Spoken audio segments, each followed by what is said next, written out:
Graça e paz, irmãos. Amém? Tá tudo bom? Ótimo. Vamos lá? Então vamos ler a Bíblia e estudar Números capítulo 3, que nós vamos hoje ler, depois meditar nesses textos que vão falar ainda sobre os levitas. Capítulo 3, depois o capítulo 4 também vai falar sobre os levitas. Diz assim, Números 3: São estas as gerações de Arão e de Moisés, quando o Senhor falou a Moisés no monte Sinai. São estes os nomes dos filhos de Arão: Nadab, o primogênito, Abiú e Eleazar e Itamar. Esses são os nomes dos filhos de Arão, dos sacerdotes ungidos, consagrados para exercer o sacerdócio. Nadab e Abiú morreram perante o Senhor, quando ofereceram fogo estranho perante o Senhor no deserto de Sinai.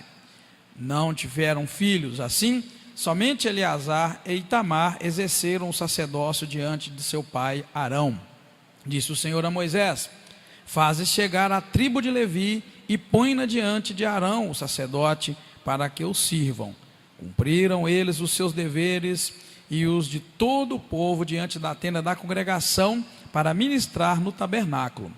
Cuidarão de todos os utensílios da tenda da congregação, cumprindo as obrigações dos filhos de Israel, ao ministrarem no tabernáculo. Darás os levitas a Arão e a seus filhos, dentre os filhos de Israel, lhes são dados.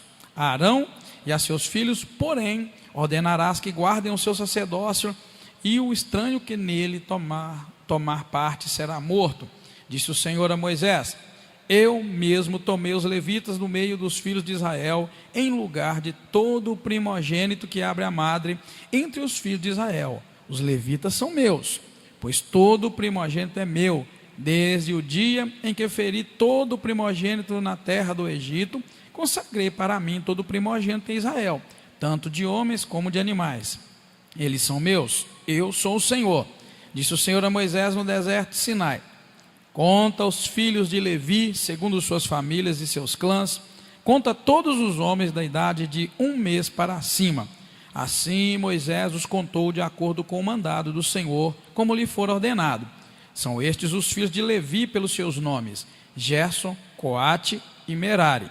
São estes os nomes dos filhos de Gerson pelas suas famílias: Libni e Simei. Os filhos de Coate pelas suas famílias: Arão, Gizar, Hebron e Uziel.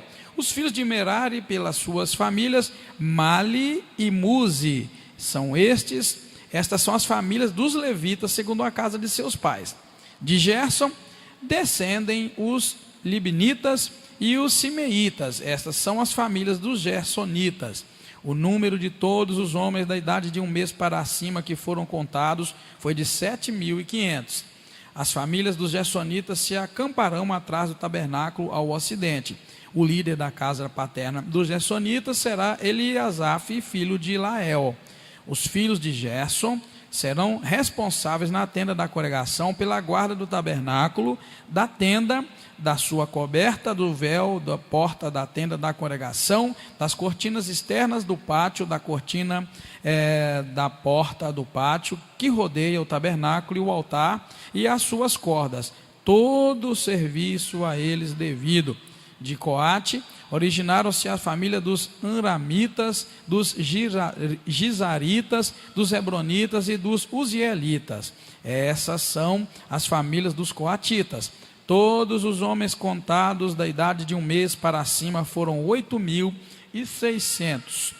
Os coatitas eram responsáveis pela guarda do santuário.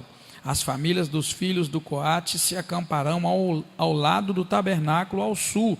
O líder da família dos coatitas será Elisafã, filho de Uziel. Terão eles a seu cuidado a arca, a mesa, o candelabro, os altares, os utensílios do santuário com que ministram e a cortina com todo o seu serviço. O líder principal dos levitas será Eleazar, filho de Arão, o sacerdote. Ele terá a superintendência sobre os que estão encarregados da guarda do santuário. De Merari originaram-se as famílias dos Malitas e dos Musitas. Essas são as famílias de Merari. Todos os homens contados da idade de 1 mês para cima foram 6.200. O líder da casa paterna das famílias de Merari será Zuriel, filho de Abiail. Eles se acamparão ao lado do tabernáculo ao norte.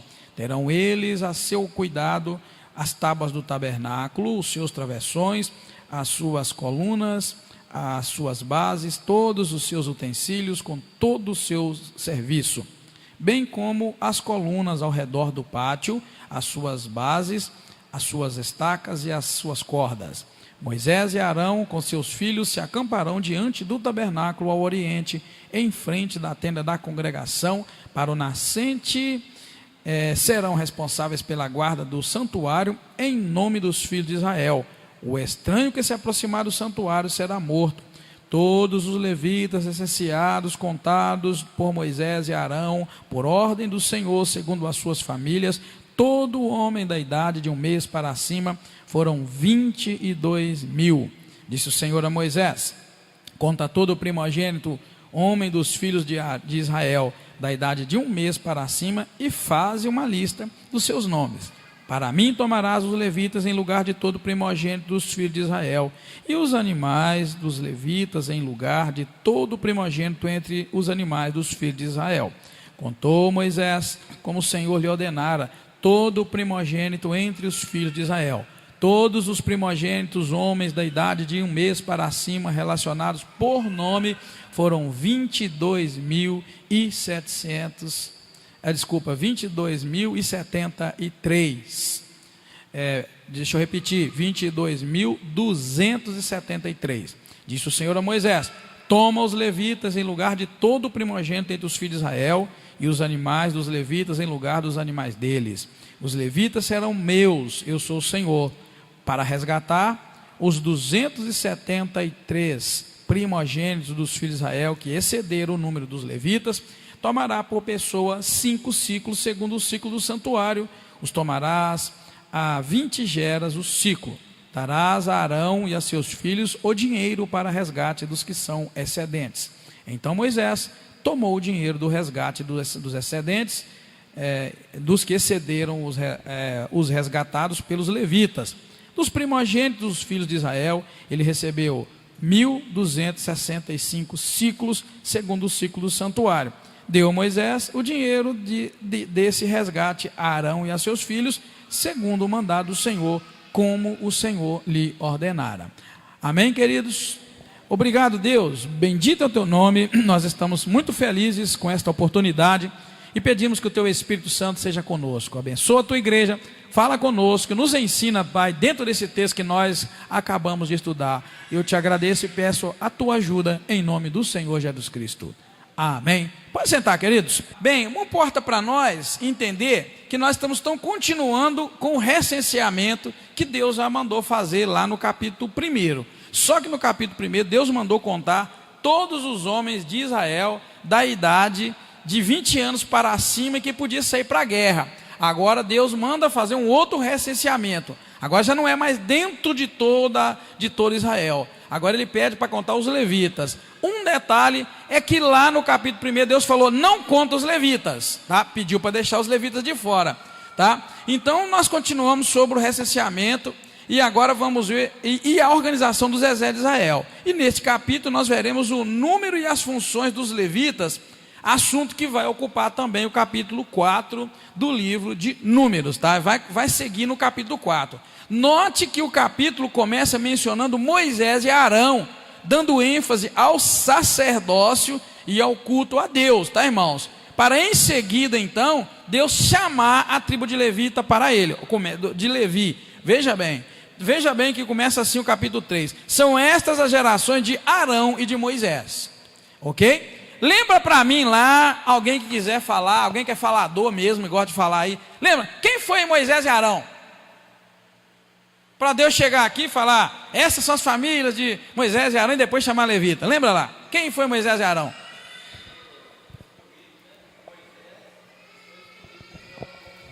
Isso aí, alguém tem que estar acordado nessa igreja, amém, irmãos? Não é à toa que Deus escolheu esses dois homens não, queridos. Na verdade, Deus chamou Moisés para que Moisés fosse lá no Egito e tirasse o povo escolhido dele de lá. E agora, vamos pensar o seguinte: bem, Deus chamou Moisés, e como é que Arão entra nessa história? Você tem que lembrar que nós estudamos tem pouco tempo Gênesis. Como é que Arão entrou nessa história? Hein? Isso. Ele entrou, eu quero que todos prestem atenção, porque estamos estudando a Bíblia capítulo por capítulo. Você não vai voltar, nós não vamos voltar, né, com esse estudo, mas é bom que você saiba. Na verdade, Arão entrou por causa de uma bobeira de Moisés.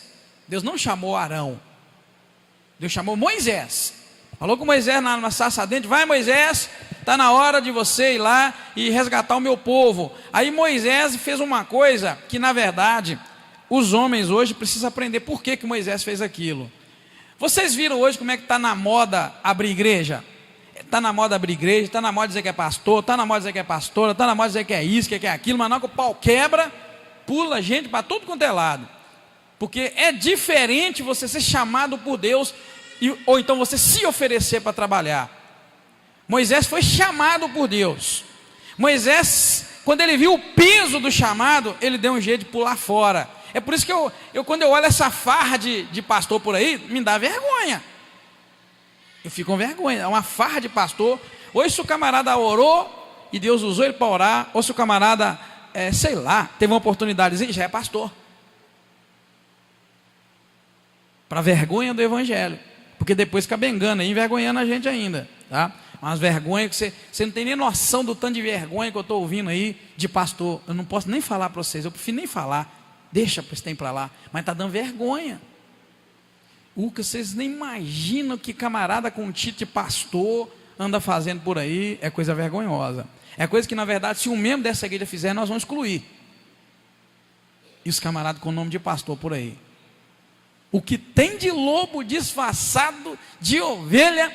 Por que eu estou dizendo isso? Para você entender que não foi à toa que Deus cita aqui nesse capítulo 3, quando ele vai montar a base do culto a ele, ele vai montar a base do funcionamento do tabernáculo, ele chama Moisés e Arão pelo nome, para quando ele vai inaugurar o sacerdócio. Mas um detalhe, que eu perguntei, por que tem Moisés e Arão? O Sidney falou bem, tem Moisés e Arão, porque Moisés e Arão foram os escolhidos por Deus para tirar o povo de Israel do Egito. Mas aí eu perguntei, e Arão como é que entrou nessa? Porque Deus não chamou Arão, Deus chamou Moisés.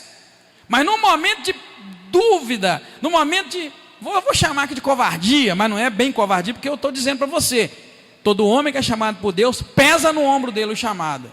Todo homem que é chamado por Deus, resiste ao chamado. Não tem um que Deus chama, ele vai correndo, achei a melhor. Não, quando Deus chama, o camarada baixa a cabeça, fica aborrecido. Sabe por quê? Porque ele sabe que falar da parte de Deus é sério. Quando você vê essa turma falando de Deus, a torta e a direita por aí, eles estão falando de qualquer Deus, menos do Deus da Bíblia. Porque se eles soubessem quem era o Deus da Bíblia, eles calavam um pouco a boca. Você sabia? Você sabia que Deus adverte para você tomar cuidado com o que você fala? Deus pede para não usar nem o nome dele em vão. Quando vai falar de profecia, Deus é muito claro. Aquele que disser que Deus falou, que quando Deus não falou, que está no sal. Não é? Aquele que Deus, quando Deus falar para o profeta, vai lá e fala para tal fulano, e a pessoa não ir, está no sal. O sangue daquela pessoa está sobre o homem que Deus mandou ir, ele não foi. Mas se por acaso Deus mandar o homem lá e falar, ele vai e fala, e o outro não ouve, e o outro morre e vai queimar no inferno, aí o sangue daquela pessoa cai sobre ele. O homem que Deus mandou e foi e falou, está livre do sangue daquela pessoa. Querido, acho que essa geração tem que aprender um pouco mais de Deus. É um tal de dizer que Deus me falou, que Deus está falando, quando na verdade Deus não falou e nem está falando batatinha nenhuma. Não é? Isso não é sério? É sério. Por que eu estou dizendo isso? Porque Arão entrou nessa história toda de Israel, e ele depois foi escolhido por Deus para perpetuar o sacerdócio. Vocês vão ver aqui agora. Ele entrou por um momento de fraqueza de Moisés. Quando Deus mandou Moisés ir lá e resgatar o povo, Moisés, Senhor, envia quem só tem que enviar. Deus estava chamando ele. Senhor, porque eu tenho uma língua pesada. Tem uma tradução que diz que ele dizia que era gago, e eles estão inventando um punhado de coisas, mas a verdade é que ele falou, Senhor, manda outro que eu não vou conseguir falar lá. envie quem o senhor tem que enviar. Aí Deus, que já sabia do coração de Moisés, falou: ô Moisés, eu sei de quem que você está falando, Moisés. Seu irmão Arão está vindo, ele vai encontrar com você, vai lá, então. Só que Deus ali tirou um pouco da honra que Moisés teria, porque Deus ali mesmo falou: olha Moisés, é o seguinte, então vamos combinar, você vai lá, você vai contar com Arão, seu irmão, vocês dois vão, eu vou te falar, você vai falar com Arão, Arão vai falar com o povo. Então na verdade quem pensa que Moisés falava, está enganado. Aí Deus ainda falou assim: Arão será como se fosse, você será, Moisés, como se fosse Deus para Arão, porque eu vou falar com Moisés, com você Moisés, você vai falar para Arão e Arão vai falar. Então na verdade Arão acabou entrando naquela ali por causa de um momento de medo, de dúvida e de insegurança de Moisés. Isso aí está lógico, está muito claro na Bíblia, amém? Todo mundo sabia disso? Todo mundo já tinha visto na Bíblia? Então quer dizer que Deus, quando o camarada é covarde, o que é que Deus faz? Mesmo a gente sendo covarde, Deus cumpre aquilo que ele havia dito que cumpriria. Deus levanta outro para ajudar, para fortalecer, mas Deus faz o que ele se propôs. Então Arão vai entrar aqui, irmãos, e logo nesse capítulo 3 aqui, você vai ver que Deus, a palavra de Deus, ele diz que são estas as gerações de Arão e de Moisés, quando o Senhor falou a Moisés no Monte Sinai. Você vê que isso aí é para dar uma arrancada, para dar ênfase no sacerdócio, né, da família de Arão, Moisés, seu irmão. E aí Deus vai dar um pulo aqui, e logo em seguida ele vai chamar os levitas. Veja assim, verso 2: são estes os nomes dos filhos de Arão. Aí vai citar aí Nadab, o primogênito, e Abiú, Eleazar e Itamar. Esses são os nomes dos filhos de Arão, dos sacerdotes ungidos, consagrados para exercer o sacerdócio. Aí o versículo 4 mostra para nós uma coisa: Nadab e Abiú morreram perante o Senhor quando ofereceram fogo estranho perante o Senhor. Está vendo? Então aí a Bíblia registra também uma coisa: o sacerdócio ele é santo. Tá bom, igreja? O sacerdócio é santo. Servir a Deus, você tem que ser santo. Nós temos que começar a mostrar o quanto é santo tocar um violão, tocar um instrumento, quanto é santo cantar, quanto é santo pregar, o quanto é santo você querer fazer algo na presença do Senhor. O sacerdócio é santo, querido. Então, essa farra que a gente vê aí, de pessoas pensando que pastor, me dá um serviço, deixa eu fazer isso, eu fazer aquilo, está na hora da gente acordar, a coisa é mais séria. Amém, igreja? Amém? Amém, igreja? A coisa é mais séria. A gente precisa entender isso. Olha, Nadab e Abiú morreram aí depois de terem sido ungidos sacerdotes. Ou seja, Deus escolheu eles, mas depois Deus desceu o pau. Por que será que Deus desceu o pau? Mas Deus é ruim, Deus não precisava ter feito isso. É para mostrar para você que a coisa não é brincadeira. A gente às vezes pensa que é e não é, tá bom? Então aí, logo em seguida nós vamos notar que Deus vai então chamar a tribo de Levi. Até o versículo 4 você vai ver encerrando, falando de Nadab e de Abiú. E é peculiar notar, irmãos, um detalhe. Eu não sei se os irmãos notaram enquanto estudava, que o livro de Levítico, na verdade, fala dos sacerdotes, do sacerdócio. E o livro de Números agora vai ser dedicado a falar dos levitas. Então a gente vê que Levítico vai falar dos sacerdotes, e o livro de Números vai falar para nós dos levíticos, tá bom? O chamado dos levitas, irmãos, ele é específico e sua função é servir aos sacerdotes no tabernáculo. Você vai encontrar do versículo 5 até o versículo 13, o Senhor Deus falando com Moisés, né? Falando muito claro com Moisés e Arão, qual seria a tarefa dos levitas. Faz chegar, né? Deus disse assim no versículo 6: faz chegar a tribo de Levi e põe-na diante de Arão, o sacerdote, para que o sirvam. Está vendo? A tribo de Levi tinha a função de servir Arão, o sacerdote. Hoje temos a mania de pensar que um pastor faz uma igreja. A gente pensa que um pastor toca uma igreja. Tem gente, irmãos, que ainda não atinou para uma realidade. Deus pode fazer tudo sozinho, mas Ele se agrada de chamar pessoas para fazer. Tá bom? Então, tem gente que pensa, o pastor se vira, o pastor dá conta, né? Eu não sei, acho que as pessoas gostam de saber que o pastor, né, de madrugada ora pelos nomes, pelos membros, não gosta? Não gosta de saber? Ai, como é bom para saber que o pastor está lá de madrugada orando por nós. Mas agora, e você? Quando é que você ora pelo pastor ou ora pelos membros da igreja? Hein? Quando? Nós estamos vivendo uma guerra espiritual, numa luta espiritual. Não é? Pastores caem, como qualquer outro membro cai. Não é? A gente adoece como qualquer outra pessoa adoece. Só que a gente ainda não acordou para a questão espiritual. Se a coisa está ruim, a gente sempre culpa alguém, vamos dizer assim. Mas e aí? E o seu papel no reino de Deus é qual? Não é verdade? Então a gente tem que entender isso. Aqui Deus chama a tribo de Levi toda, e Ele coloca a tribo de Levi, irmãos, a serviço de Arão, o sacerdote. E vocês vão ver, tá? Vocês vão ver daqui a pouco que a tribo era grande. A tribo dele não era pequena, não. Você vai ver isso desde o versículo 5 até o 13, e vai falar do trabalho. Eles vão cuidar dos utensílios, da tenda da congregação, cumprir as obrigações dos filhos de Israel, ao ministrarem no tabernáculo. Darás os levitas, verso 9, a Arão e a seus filhos, dentre os filhos de Israel. Arão e a seus filhos, porém, ordenarás que guardem o seu sacerdócio. Olha o versículo 10. Arão e a seus filhos, porém, ordenarás que guardem o seu sacerdócio. Está vendo, irmão? O sacerdócio era para uma família, para a família de Arão. Os levitas teriam o trabalho que Arão não poderia fazer, ele e seus filhos. Essa é a parte mais bonita que a gente encontra na palavra do Senhor, é a divisão das tarefas. A gente precisa concordar com a palavra de Deus, tá, irmãos?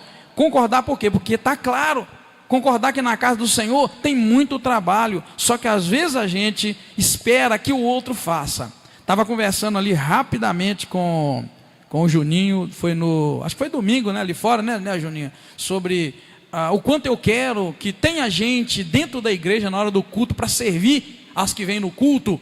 É mais ou menos a função dos levitas lá, né, que nós estamos lendo agora. Só que eles tinham que montar e desmontar a tenda, carregar coisas e tal, e enfim. Só que aqui a gente tem necessidade de pessoas que recepcionem ali, que põem ordem aqui dentro na hora do culto, pessoas ali fora para ajudar no estacionamento. Meu Deus, tem gente que chega ali, estaciona o carro na única vaga que tem para você pegar a vaga do fundo.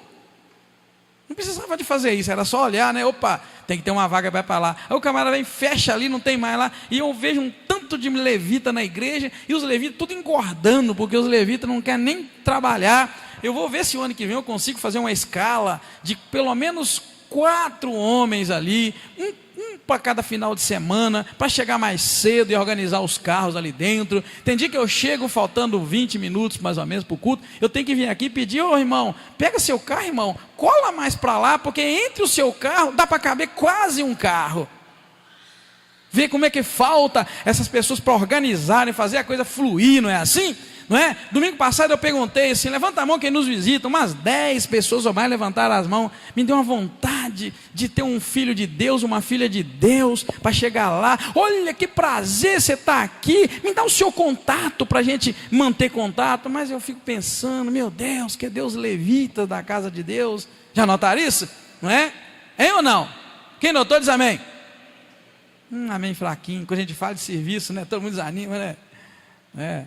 É isso, a obra de Deus a gente não vê, mas tem tanta possibilidade de servir ao Senhor. Eu estou te mostrando que Deus escolheu uma tribo inteira para não almejar o sacerdócio. De cara, Deus está cortando aqui a tribo de Levita. Não almeje ser sacerdote, porque vocês não serão.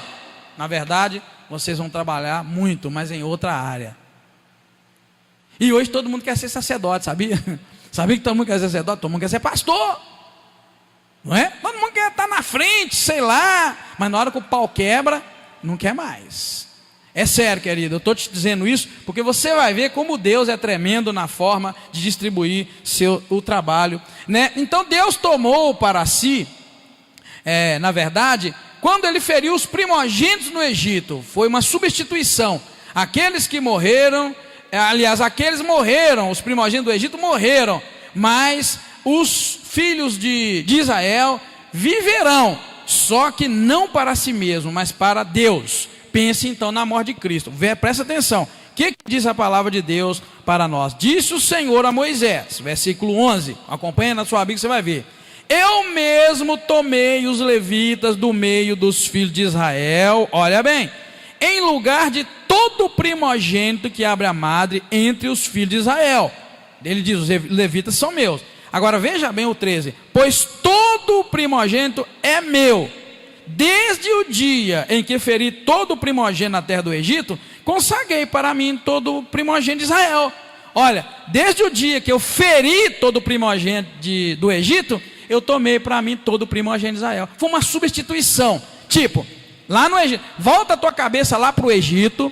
Israel está lá naquela noite negra em que Deus mata os primogênitos do Egito. Enquanto estava morrendo primogênito do Egito, adoidado, Deus não matou os primogênitos de Israel. Mas naquela noite ele falou, eu estou tomando para mim todos os primogênitos que estão vivos da tribo de Levi.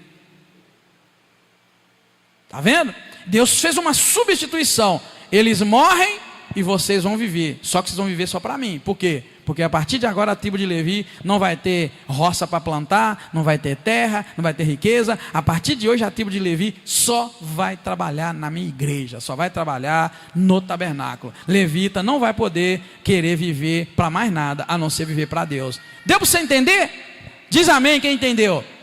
Amém? É isso que está dizendo. Leia o versículo 13 com paciência, você vai ver, olha. Desde o dia em que feri todo primogênito na terra do Egito, consagrei para mim todo primogênito em Israel, tanto de homens como de animais. Eles são meus, eu sou o Senhor. É por isso que ele disse lá em cima no versículo 12, eu mesmo tomei os levitas do meio dos filhos de Israel, em lugar de todo primogênito que é abramado. Ou seja, lá na hora da matança, eu mato os primogênitos do Egito, mas eu não vou matar os primogênitos de Israel. Aí ele vai, toma de todos os primogênitos de Israel, ele toma a tribo de Levi, ele pega para ele consagra para ele em substituição. Por isso que eu falei assim, ó, pense na morte de Cristo. Cristo morreu substituindo quem? O que a Bíblia diz? Que Cristo morreu substituindo quem? Hein? Isso, a Yolanda, o Edgar, o Lucas, o Anderson. Cristo morreu em substituição. Deus, irmãos, faz muito isso. Se você for notar, Deus faz isso. Deus trabalha dessa maneira.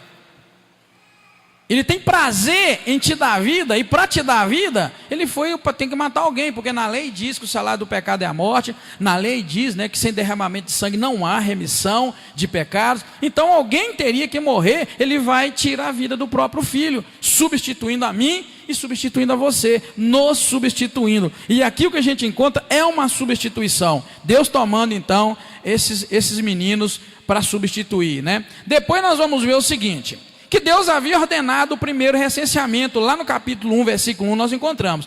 Mas também no versículo 49 do capítulo 1, ele ordenou que não contasse os levitas, ou seja, ele deixou fora os levitas dessa contagem. Eu gostaria que você tivesse paciência para ler esse versículo 1 do capítulo 1, depois o 49, só para você conferir comigo. Diz assim, capítulo 1, versículo 1, no primeiro dia do segundo mês, no segundo ano após a saída do Egito, o Senhor falou a Moisés no deserto de Sinai, na tenda da congregação. Verso 2, fazei um recenseamento de toda a congregação dos filhos de Israel, segundo os seus clãs e suas famílias, contando todos os homens, um a um pelo nome. Mas aí no versículo 49 ele fala, somente não contarás a tribo de Levi, nem tomarás a soma deles entre os filhos de Israel. Deus dá instrução para contar todos os homens, mas fala, não conta os levitas. Então, eles tiveram que obedecer. Isto é proposital naquele momento. Deus só falou, conta todos, mas não conta os levitas. E não falou mais nada. E eu gosto muito de falar isso aqui, irmãos. Olha, eu coloco isso sempre que eu posso nos meus estudos. Note que a revelação de Deus é gradual e, portanto, deve-se ter paciência. Por que eu quero te dizer isso? Porque nessa instrução do capítulo 1, Deus só falou assim, conta os filhos de Israel, depois manda contar lá de 20 anos para cima, homem e tal. E depois ele vem no versículo 49 e fala, não conta os levitas. E pronto. Você sabe, querido, que o crente tem que aprender a ter paciência? Tem gente que Deus fala assim, olha, eu estou te chamando para ser pastor. Aí o camarada pensa que ele vai ser pastor amanhã, ou hoje, e vira um desespero. E passa em cima de todo mundo, e quer abrir igreja, e não quer passar pelo caminho. Querido, prende uma coisa que está ali para você. A revelação de Deus é gradual, portanto você precisa aprender a ter paciência. Você acha que quando eu leio que Deus falou com Moisés lá na sarça, no Monte Sinai, e depois ele manda voltar? Você acha que é na rapidez que a gente lê aquilo, ele vai e volta e pega e traz? Não, querido. Passou dias, passou horas, passou tempo. Quando Deus vai, e quando Jesus se apresenta para Saulo no caminho de Damasco, a gente lê e parece que ele já saiu dali. Quando ele caiu, que ele levantou, ele viu aquela luz e tal, ouviu aquela voz, que ele levantou dali, e já levantou Paulo pregando e fazendo acontecer. Não, querido, teve um tempo grande que decorreu dali, que a Bíblia não registra cronicamente dia após dia. Querido, a gente precisa aprender a ser lapidado pelo Senhor. A gente precisa aprender a chegar ao tempo de Deus. Deus primeiro vai moldar o teu caráter. Se Ele te chamou para pregar, para cantar, se Ele te chamou para algo, deixa Deus moldar o teu caráter. E vou te dizer uma coisa aqui que talvez seja nova para você. O tempo de Deus cumprir a promessa na tua vida, quem determina é você e não Deus. Quanto mais você resistir, mais vai demorar. Quanto mais você fugir, mais vai demorar. Quanto mais você ficar calmo, quieto no seu canto, menos vai demorar. Amém, igreja? Agora, não pensa que Deus te chama aqui, amanhã você já está pronto. Não, Ele te chama aqui e no mesmo dia Ele começa a te quebrar, te moldar, te fazer um homem e uma mulher de Deus. Hoje nós estamos carentes de homens e mulheres de Deus. Eu tenho muita pena de quem não conhece os bastidores de quem hoje prega e canta por aí. Dá medo. Dá medo. Tem muita gente podre, enganando muita gente. Você sabia? Eu sei que você não sabe.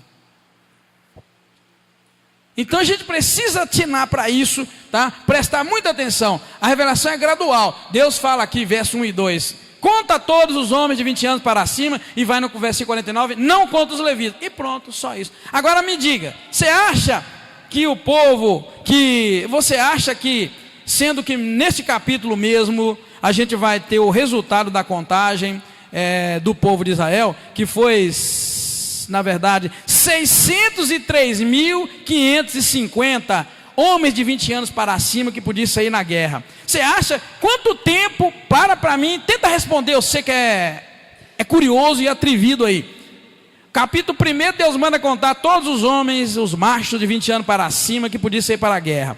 Capítulo 2, quando vai fazer a ordem no acampamento, diz que eles, no versículo 32, diz que a soma deles foi de 603.550. Me diga, quanto tempo nós precisaríamos para contar 603.550 pessoas? Contar um por um. E não esqueça, nós não tínhamos aquele contador que a gente vê hoje que tem não, tá? Era contar mesmo, cabeça por cabeça. Não é uma estimativa igual o IBGE faz com a gente não. Nossa estimativa, tá? Não existe esse negócio de um por um, cabeça por cabeça. Porque ao mesmo tempo que o censo está contando aqui em Patinga, está nascendo gente e está morrendo gente. E quando sair o resultado, já nasceu gente, já morreu gente. Isso não existe, tá? Se você pensa que aquilo é cabeça por cabeça, está enganado. É muito estimativa. Você sabia? Quem não sabia? Mas para e pensa, a população do Brasil inteiro, você conta ela toda. Tem lugar lá no fim do mundo que o camarada tem que ir de bote. Eles acabam não indo lá nada e fala que tem tanto. Só você imaginar, nasce tanto e morre tanto, você já viu que a coisa não é assim. Quando vai colocar os dados via internet, que é rápido, mas não é tão rápido assim. Colocou tudo lá no fim da tarde, já morreu gente, já nasceu gente. Para então, me ajuda aí. Contar na cabeça por cabeça 603.550. Pastor Maci gastou quantos dias? Ele gastou 15 dias para contar cabeça por cabeça, 2.000 no censo escolar. É só para você ter uma noção de quanto tempo decorre do capítulo 1 para o 2. Para você entender que só no 3 é que Deus começa a revelar por que ele mandou não contar os levitas. Aqui a ordem a ordem é gradual, a revelação é gradual. Conta todos os homens de 20 anos para cima, mas não conta os levitas. E você não vê registro de ninguém perguntando assim. Moisés, por exemplo, não chegou e falou: Deus, mas por que o senhor está deixando os levitas? Vamos fazer um jejum porque Deus rejeitou os levitas. Querida, é uma murrinha trabalhar com um ser humano que não é espiritual e nem entende que a revelação é gradual. Às vezes você passa uma instrução para as pessoas, a pessoa quer ver o fim da história. Tudo é gradual quando vem de Deus. Amém, igreja? Hoje a palavra nos ministra muito a paciência, para entender o que Deus quer, na verdade, de mim e de você. Tá bom? A instrução foi só essa. Aguenta a mão. Então eu digo para você que deve ter demorado muito tempo para contar isso. E um detalhe, deixa eu corrigir. Você sabe muito bem que no capítulo 1 não era só contar cabeça por cabeça. Era contar só homem de 20 anos para cima que podia sair para a guerra. E além do mais era para anotar nome. Então não era só colocar, tipo aqui tem 30, não, tinha que colocar da tribo de fulano, Lucas Vieira Braga, é isso, né? Braga Vieira, Lucas Braga Vieira, tantos anos, da tribo tal. Querido, não era só contar por cabeça, senão eles organizavam lá, pão, aqui tem tanto. Então, querido, veja como é que o Senhor espera de você. Oh meu Deus, espera com paciência no Senhor, naquilo que Ele te chamou. Não precipite em nada, deixa Deus mudar, transformar a tua vida, teu caráter, preparar você para enfrentar o mundo espiritual com graça, com autoridade. Amém, irmão? Amém, irmã? Com graça, autoridade. Sabe que aquela pessoa que está debaixo da graça de Deus, ela não vai cair jamais, ela não vai envergonhar o evangelho. E hoje nós temos uma carência muito grande de pastor e pregadores que falam pouco, mas cujas vidas são limpas, são irrepreensíveis diante de Deus. Hoje a gente está precisando demais dar conta de pessoas, irmãos, que dentro da sua comunidade eles são irrepreensíveis, tem vida. Houve um tempo que homem de Deus era homem de Deus. Houve um tempo que mulher de Deus era mulher de Deus. Hoje o mundo gospel tomou conta e hoje estão traindo o Senhor Deus nos seus princípios. Um dia eu disse aqui na igreja: por que a gente não chama para os nossos congressos, grandes eventos, aquele Joaquim, aquele Mané lá da roça, que ora para uma vaca que morreu ressuscitar, ela ressuscita. Que ora para uma pessoa doente, ela é curada. Que ora para voltar a nascer água numa fonte que está morta há 20, 30, 40 anos. Que eles não chamam ele para os congressos? Só chama a turma do oba-oba. Eles não querem ver poder de Deus. Quer ver estratégia de crescimento oba-oba. Para e pensa, querido, eu tenho uma curiosidade muito grande. Sabia que lá nas roças, onde o recurso humano não chega ainda, ou não chegou, você sabe que acontece milagre toda semana e a gente não está nem aí, não chama porque o camarada vai falar tudo errado, não vai pregar com aquela estratégia que chama atenção e que vai agradar. O camarada vai pregar a palavra e vai orar e vai acontecer, mas ninguém quer ver Deus fazer. A gente quer agradar o nosso ego, tem que ser aquele padrão de homem, e aquele padrão, teu cabelo parece, fica tudo igual, cabelo igual, roupa igual, tudo igual, e um imita o outro e vai embora, e está lotando os eventos, e o Joaquim lá da roça, o Antônio, o Mané, está lá fazendo milagre, mas a gente não quer saber de milagre. Estou falando de coisa que eu já vi, tá? Eu já vi vaca morta sendo ressuscitada, porque o fulano lá da roça, que não sabe nem ler a Bíblia, mas tem uma fé tremenda, orou, e eu vi uma nascente que estava seca há muitos anos, e viu o irmão ir lá e dar as mãos e orar, e pedir a Deus ter misericórdia, sem água não dá, e aí daqui um pouco a fonte jorra, e até onde eu sei, a água continuava jorrando. Mas a gente não chama isso para os eventos, para os congressos. A gente não chama para os grandes eventos. Então, querido, eu estou te chamando a atenção só para você entender um pouco que Deus tem alguns princípios, e entre eles, eu estou falando com você, irmão e irmã, que está com pressa nas coisas de Deus na tua vida. Fica tranquilo, deixa Deus amassar o barro, deixa Deus mudar o teu caráter, Deus te preparar para você ser um homem sem agitação, uma mulher sem agitação, mas que tem poder na tua vida, para enfrentar demônios na vida do outro, para livrar o outro da morte, livrar o outro da garra do inferno. para você fazer a diferença nessa geração do oba-oba. Não estou falando dessa turma não, tá, de vocês não. A geração do oba-oba começou logo depois da minha geração. Eu ainda sou da geração que vi. Eu vi um restinho de Deus operar. Eu vi um restinho. Aí depois eu tenho virou oba-oba. Aí agora sim, é oba-oba mesmo. Tá? Com todo respeito. Tem aqueles que se salvam? Sim, pastor, tem, é claro. E nós louvamos a Deus pela vida deles. Mas eu estou aqui para falar contigo. Lembra disso, é gradual. Conta todo mundo, mas não conta os levitas. E Deus não falou nada, por quê? Só falou, não conta os levitas.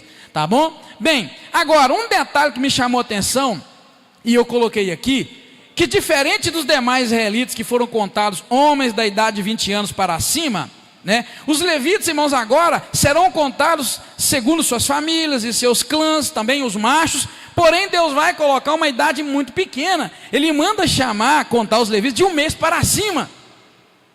Me ajuda, por que será? Pare e pensa, por que será que quando foi contar a tribo dentro de Israel, ele mandou contar os machos de 20 anos para cima, que podiam sair para a guerra, de acordo com as suas famílias, os seus clãs, tudo bem. Mas por que agora, quando ele vai contar os levitas, ele põe uma regrinha ali que me chamou demais a atenção? Ele fala, conta os filhos de Levi, segundo as suas famílias e seus clãs, conta todos os homens, e ele fala, da idade de 1 mês para cima, e não de 20 anos para cima. Me chamou a atenção, falei, Deus, mas por quê? Quem quer falar alguma coisa? Eu coloquei ele não, né? Porque às vezes eu coloco e depois eu mesmo fico sem graça. Eu quero fazer surpresa e eu não faço a surpresa. Sabe, irmã que tem filho, irmão que tem filho, você não começar a trabalhar certas coisas com teu filho com 1 mês de idade, com 20 anos, você não vai conseguir mais não. E tem muita mãe dando bobeira. A nenenzinha mais nova aqui é a Rebeca, não é Rebeca? É Rebeca a mais nova aqui hoje? É, né? Hein? Quem? Hein? A neném da Nube, né? Como é que é o nome dela? Camila? Ih, eu sou ruim de nome. Tá bom, ela mesmo. Querido, se bobear, viu, Núbia? Se você bobear, quando você acordar, já não dá para você ensinar mais nada. A mesma coisa a Rebeca. Se a Lúcia der bobeira, certos princípios ela está aprendendo agora. O princípio do limite, o princípio do que pode e que não pode. É agora. Depois de 20 anos para cima, acabou. E 20 anos chega assim, ó. Tem pai e tem mãe que acorda com o filho na adolescência. Tarde demais. No mundo de hoje sabe por quê? Na minha época, a adolescente ainda tinha um pouco de jeito. Por quê? Porque na minha época a gente mandava e desmandava, né? Agora não, agora acabou. Viu? O irmão Sidney teve uma sacada boa ali, é isso mesmo. Sabe, irmãos, veja bem. Quando Deus manda contar os homens machos, né, de 20 anos para cima, Ele estava preparando um homem bruto para lutar na guerra. Mas agora Ele está chamando levita para servir dentro da casa dele. E aí começa com 1 mês de idade para cima. Formar o caráter de Deus na pessoa, formar um ministro, formar um homem que vai saber que a vida dele é fechada ali dentro e ali não vai sair mais. Veja que coisa linda, querido. Veja bem, se você olhar bem, você vai ver, você vai notar como é que Deus faz. Então, quando é que você tem que começar a preparar o teu filho para servir a Deus? Com 1 mês. Começa a pôr hino para ele escutar. Se você pôr novela, ele vai aprender as novelas tudo. Ele vai recitar o elenco todo da novela. Mas se você começar a falar a Bíblia para ele, ele vai recitar a Bíblia. Você começar a falar... Uma das histórias que mais encanta a criança é a história do Jardim do Éden, quando ele é bem contada. O jardim era bonito, estava lá o casalzinho 20 e tal. É bonitinho, cheio de bichinho, cheio de coisa. Querido, começa a preparar o teu filho para ser um levita. E Deus está dizendo para nós que a idade é 1 mês para cima. Para a guerra eu quero de 20 anos para cima. Mas agora, para trabalhar na minha casa, de 1 mês para cima... Lembra de Samuelzinho? Samuelzinho que Ana orou por ele. O menino foi novinho para lá. Traz teu filho para a igreja. Ensina ele as coisas do Senhor para que ele ame. O levita era ensinado desde novo. E eu encontrei um texto muito bonito que fala sobre isso, né? Mas por quê? os levitas tinham que ter um mês, ao passo que os soldados tinham que ter 20 anos para cima? Olha o que diz Mateus 16, e Salmo também vai falar a mesma coisa. Nunca lestes? Da boca de crianças e pequeninos tiraste perfeito louvor. Levita faz falta. Levita faz falta, amém? Amém, irmãos? Está vendo quando é que você começa a plantar o caráter de Deus numa criança? Você começa desde novo. Aliás, não na criança, numa pessoa. Vamos ser sinceros. Eu e muitos de nós aqui, que teve um encontro com Jesus já velho, não é duro largar as podriqueiras do mundo? É duro largar as podriqueiras do mundo. Quem já provou do mundo? Agora, o menino ali já era para ser ensinado desde o início. 1 mês de idade já vai fazer parte do grupo que o Senhor manda selecionar. Na divisão das tarefas, irmãos, aí agora a gente dá um pulo muito rápido no estudo, porque ele só vai falar das divisões. Os filhos de Gerson ficam incumbidos da guarda do tabernáculo. Você vai olhar do versículo 21 ao 26. Os de Coate vão ficar sobre a guarda do santuário, e os de Merari serão responsáveis por carregar os objetos, os utensílios, as tábuas e tudo, enfim, pelo edifício físico. Na verdade, eles vão ser responsáveis. E nota que tem um grupo que vai fincar as estacas, as cordas, vai montar o tabernáculo. O outro grupo vai ficar cuidando das partes específicas, das cortinas e de cada parte. Isso é só para você ver como é que é, tá? Então, você vai ver que essas divisões foi provisão de Deus para que funcionasse aquele culto bonito que Deus estava, na verdade, dando lançando a pedra fundamental. Em seguida, irmãos, nós temos então a contagem dos levitas, que foi de 22 mil. Presta atenção numa matemática simples que está aqui embutida, que eu não vou poder trazer ela com detalhe, mas eu posso te mostrar. No capítulo 3, vai falar assim para nós, no versículo 39.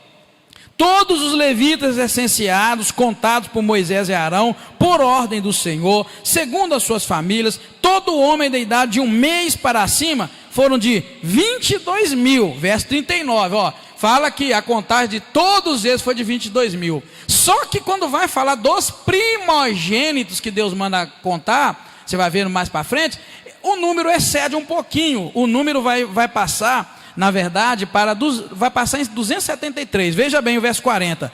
Conta também todo o primogênito dos filhos de Israel. Depois do 39 dizer que a contagem de todos os levitas foram 22 mil, agora no 40 Deus fala, conta todo o primogênito, homem dos filhos de Israel, da idade de 1 mês para cima, e faz uma lista dos seus nomes. Verso 40 manda contar. Aí você vai ver que no verso 43 vai mostrar o resultado da contagem. Todos os primogênitos, não os levitas, tá, irmão? Todos os primogênitos dos homens da idade de 1 mês para cima, relacionados por nome, foram 22.273. Ou seja, a contagem aqui entre todos é 22 mil, mas entre os levitas vai pular, aliás, entre os primogênitos de Israel vai pular para 22.273.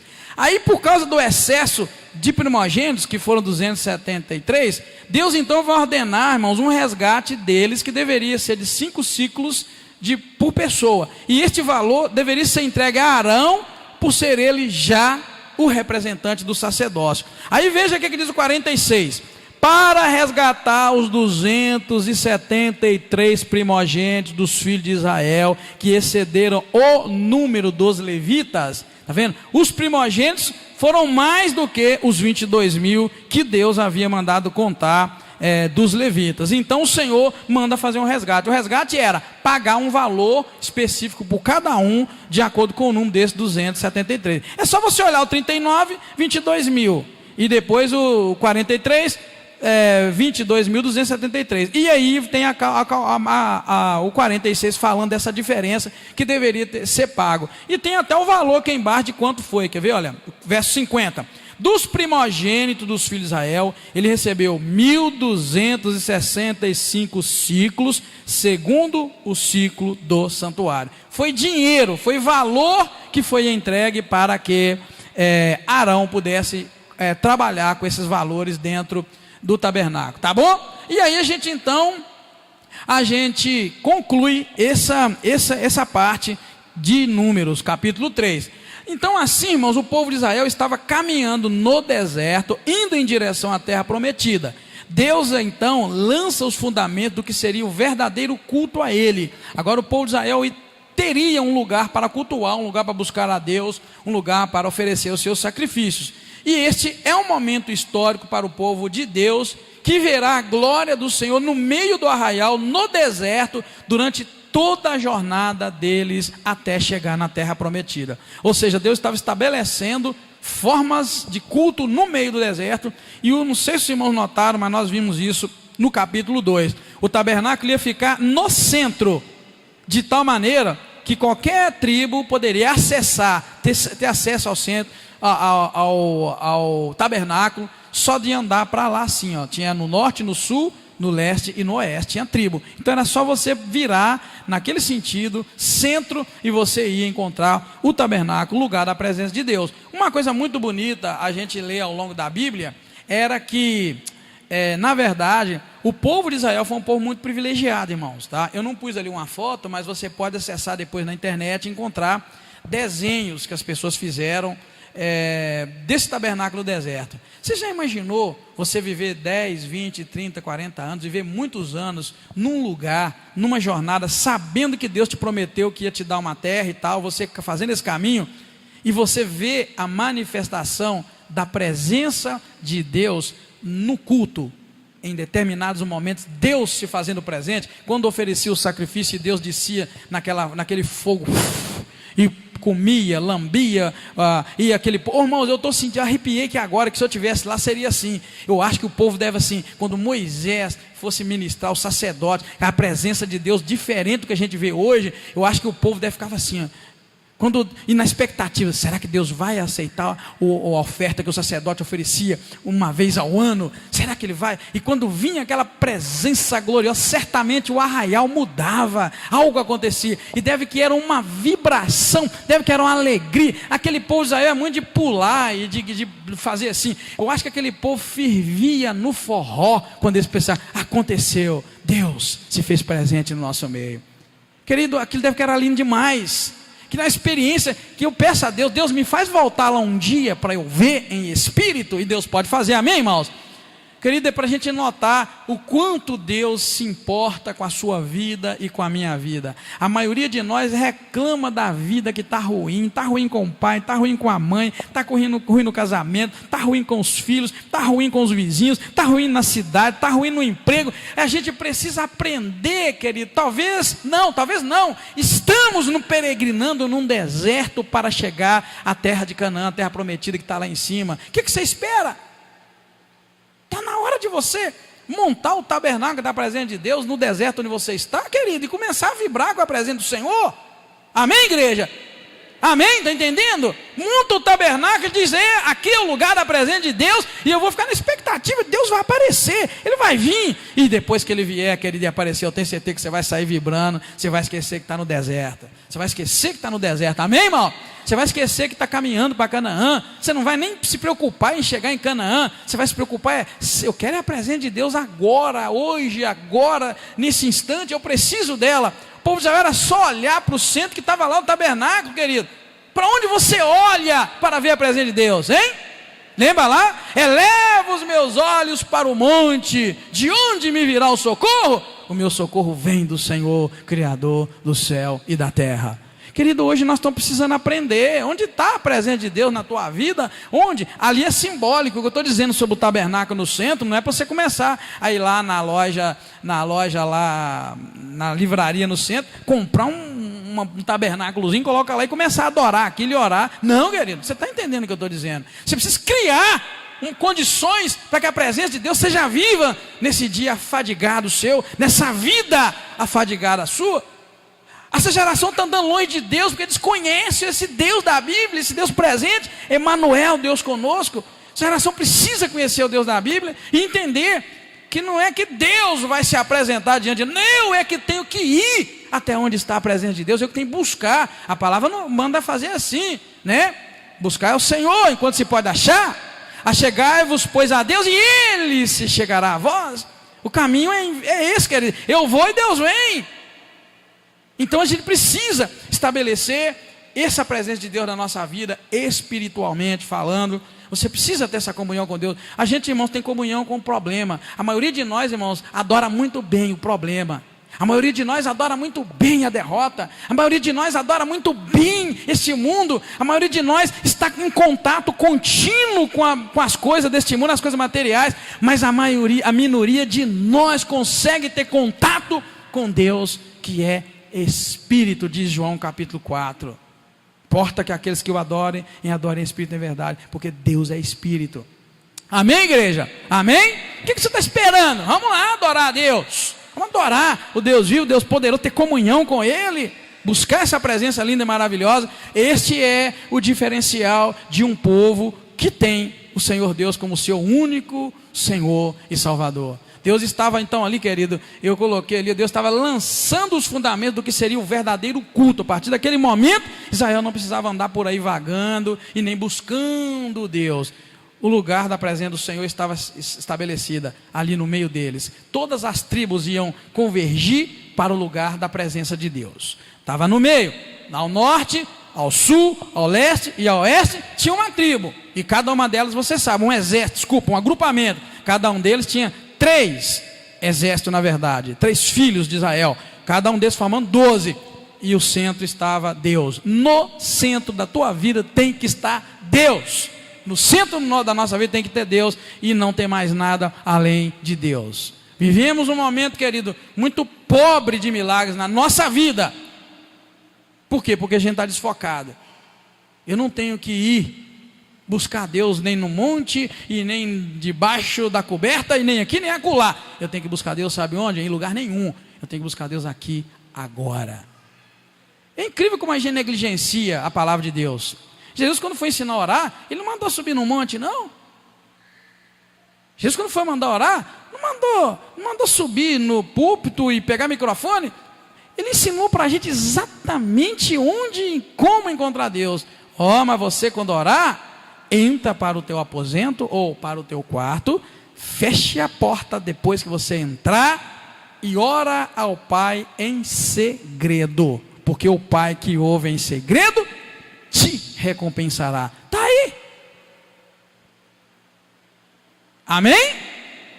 Por que será que ele mandou orar em segredo e parar com alarde, com aquela agitação toda? Para te mostrar, querido, que isso é farra, isso é fogo de palha.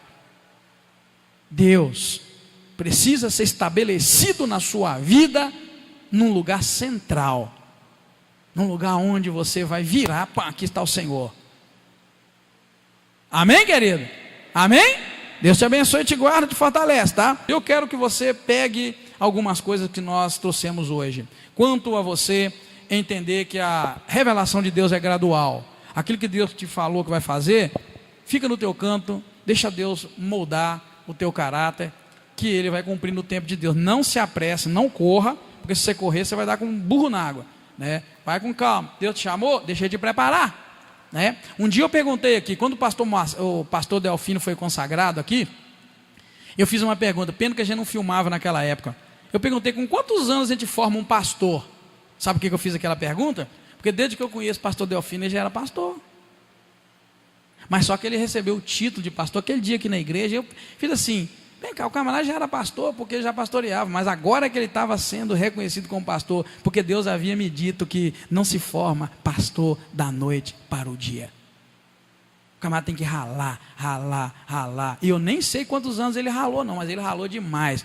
Porque no ano que eu aceitei Jesus, em 1986, no ano seguinte, se eu não estiver enganado, 87 ou 88, nós fomos lá na Baixa Verde, nem sei se o Juninho era nascido ainda, lá na Baixa Verde já tinha trabalho lá com o pastor Delfim já cuidava, e o camarada só foi ser pastor. Eu, na verdade, tinha o privilégio de consagrá-lo a pastor, então pensei assim, Deus pôs no meu coração, quantos a gente forma um pastor? E eu descobri, sabe o quê? Soldado é forjado, sabe onde? Não é na frente do computador, não. É forjado na batalha. Hoje a gente tem muito pastor de internet.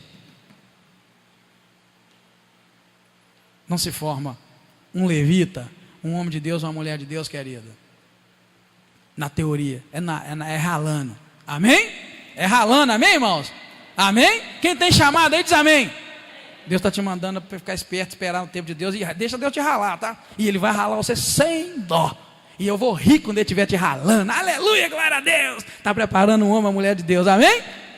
É sério, não é? Querida, a gente é tão humilhado, a gente é tão maltratado. Você sabia? Esse pessoal está criando aí uma áurea de glória em torno de quem é chamado. Prepara o teu lombo. Você é chamado é para carregar marmanjo nas costas. Você é chamado é para dividir o teu arroz com feijão com o outro. Você é chamado é para abraçar quem ninguém quer abraçar.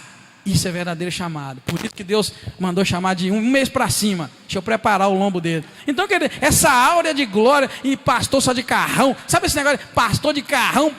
Depois eu tiro dali. Pastor de avião. Bem que eu queria ter um avião também. Andar de avião é bom. Você vigia, rapaz. Isso não é assim, não. Sabe quem quer ser chamado tem que preparar? Para eles bater desse lado na cara. E você ficar doido para oferecer o outro lado. Porque não está completo o ensino enquanto você não oferece o outro lado. Não está completo o discipulado enquanto você não oferece o outro lado. É isso que é ser chamado, querido. Agora esses camaradas que tomam na cara aqui e levam, epa, eu vou orar e Deus vai mandar fogo te queimar. Não tem chamado. Não é pastor, não é missionário, não é nada. Sabia? Por isso que eu estou falando com você que está estranho, estranho. O camarada que apanha aqui, não dá o outro lado, foge dele. Tem camarada que, eu tenho só autoridade eclesiástica. Eu quero até arrumar um adesivo, uns adesivos do tamanho disso aqui, não sei se vocês já viram.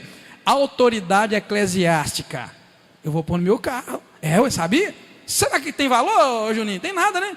Queria só para dizer que eu sou o cara, né? Você já viu isso em algum carro? Já os camaradas pregam um adesivo desse tamanho, brasão, negócio do Brasil lá, aquilo do Brasil mesmo, né? Da República, né? E mete que tem no carro, autoridade eclesiástica. Vai me ajudar, rapaz. Eu sinto que eu sou autoridade eclesiástica. Sabe quando que eu sinto que eu sou autoridade eclesiástica? É quando vem um demônio aprontar com a vida de alguém, e eu ali em silêncio, como Jesus disse, entro para o meu aposento e falo, Senhor, aquela pessoa não vai se matar, Senhor, eu estou interferindo no reino espiritual, Senhor, arranca aquele demônio. Aí eu sinto, eu sou autoridade eclesiástica. Amém, querido? Não é assim? Aí eu quero ver.